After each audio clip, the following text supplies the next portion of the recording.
People who have completed all the levels in Duolingo, how actually well versed are you in the language?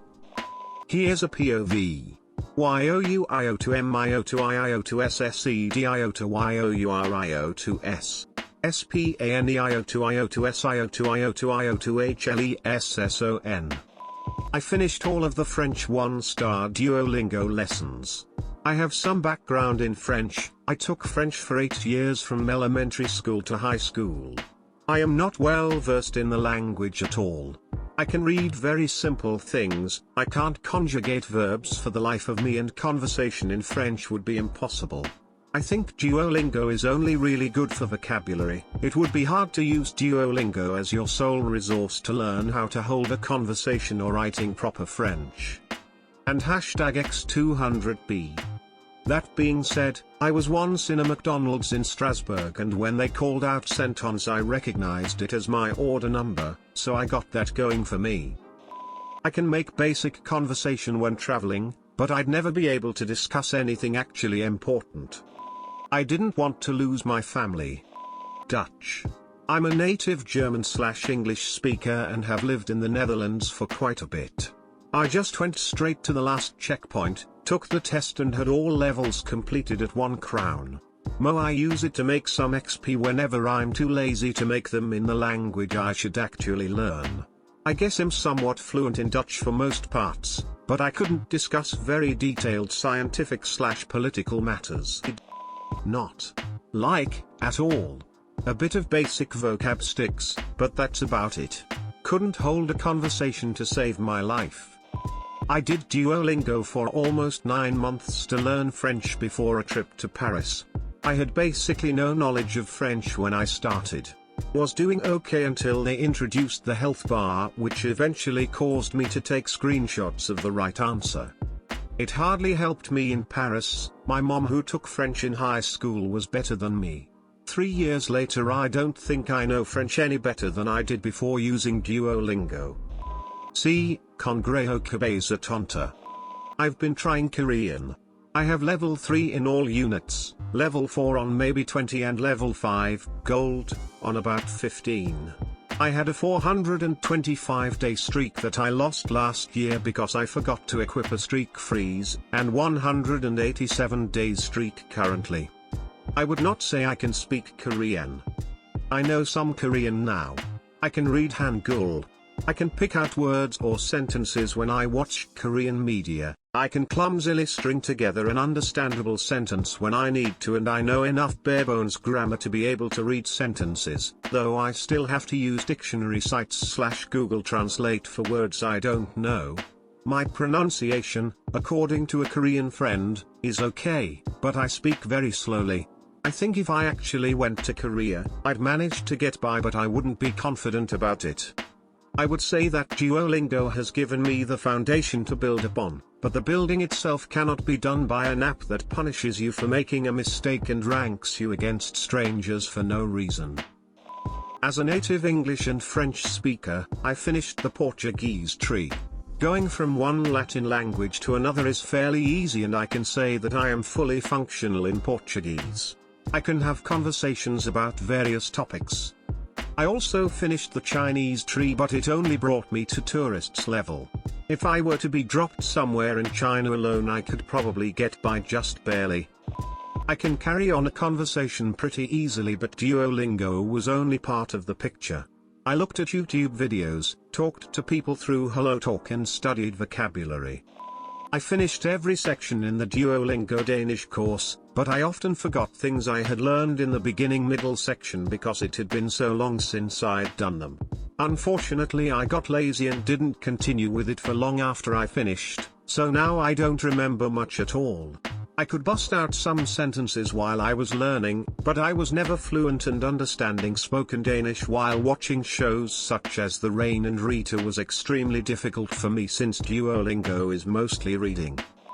I've got a 310-day streak learning Japanese. The 5-heart thing has sucked the joy out of learning right now. So far I've learned hiragana. I can't quite grasp all of katakana yet, and I know bits of kanji. It's great for when the raws of mangas come out, and now I can read bits off them. As for speaking it, I haven't got a clue lol. I know a couple of words here and there, but I would never be able to hold a conversation with anyone.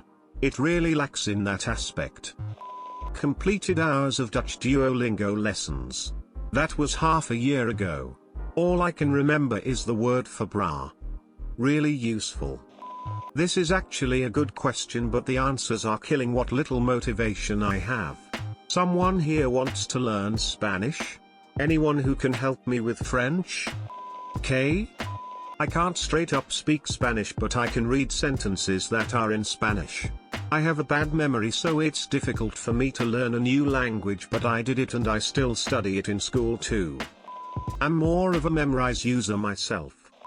Japanese. Not completed all levels. Wife is Japanese.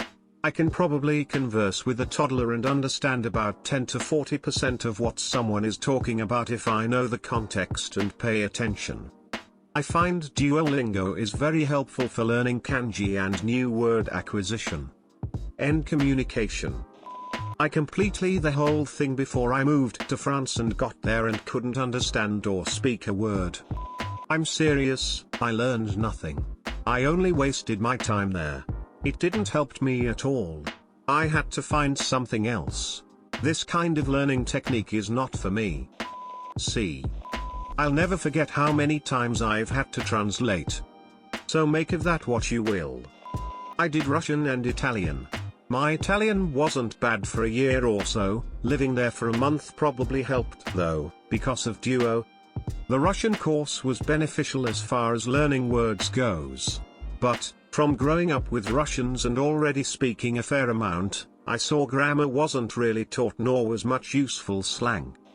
I broke my 200-day streak and now Duo's holding my family hostage until I start learning again. I completed Spanish in its entirety. While functionally unable to learn due to an iron deficiency. As soon as I was done I forgot everything. It was a lot of effort and all for nothing. Not Duolingo's fault, though. I completed the French one a few years ago prior to a trip to Paris. The early stages of learning, maybe the first half to 2/3, were very useful in helping me learn to read basic French, but after a certain point all you're really learning is how to do Duolingo, not how to do French. I was able to communicate fairly well once I got to Paris, but it's a little hard to say for sure because most people there would switch to English when they heard me struggling. It probably also helped that I already speak Spanish as a second language, native English speaker. I'm learning Swedish because my fiancé is Swedish. It's my second time. On an 89-day streak. It helps with the vocabulary and the basics, but once I have that down, I reckon I'll really become fluent through talking with him. I think it's more a base, you can only really learn through immersion. That's how I learnt English. The 12 years at schools were nothing compared to the first 2 months after I moved to England.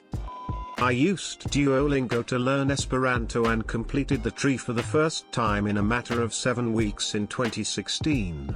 I've completed it 3 more times since then, each time after a major update.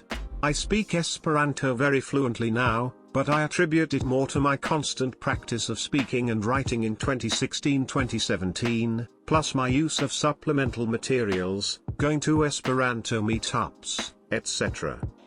I finished the German tree and that alone would get you to B1 if you can suck up every bit of info off it. There's actually someone who passed a B1 exam with nothing but DL, so the tree can get you there.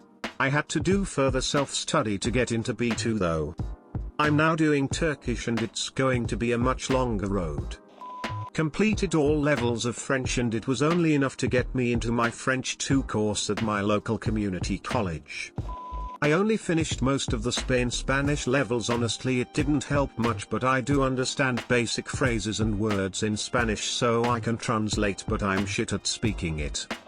I completed the Spanish course a couple of years back. Not long afterwards a woman asked me for directions in Spanish and I was able to explain that she had to take the bus on the other side of the street. Not sure I could still do that today. You have to keep practicing a language. I used it for about 6+ months in the build-up to a trip to Italy back in 2019. I kept up with it after I got back, and then COVID gave me more time than ever. My Italian in Italy was good enough to pass for native on a couple of occasions as long as it was relatively simple content. Eventually we'd get a couple of sentences in and then I'd see the realization. Granted, it likely helps that I'm Italian American, specifically Sicilian, and look pretty Mediterranean. That said, the problem is after I got back and finished the full course I just don't have much opportunity to use it. I still listen to / read Italian news articles and stuff on occasion, but it's definitely fading fast. I should really get back on it. That said, I studied Chinese and Spanish, which helps with Italian, for years in school, and while my Chinese and Spanish are way better, I was genuinely surprised how well Duolingo prepared me for fundamental Italian in a comparatively short time.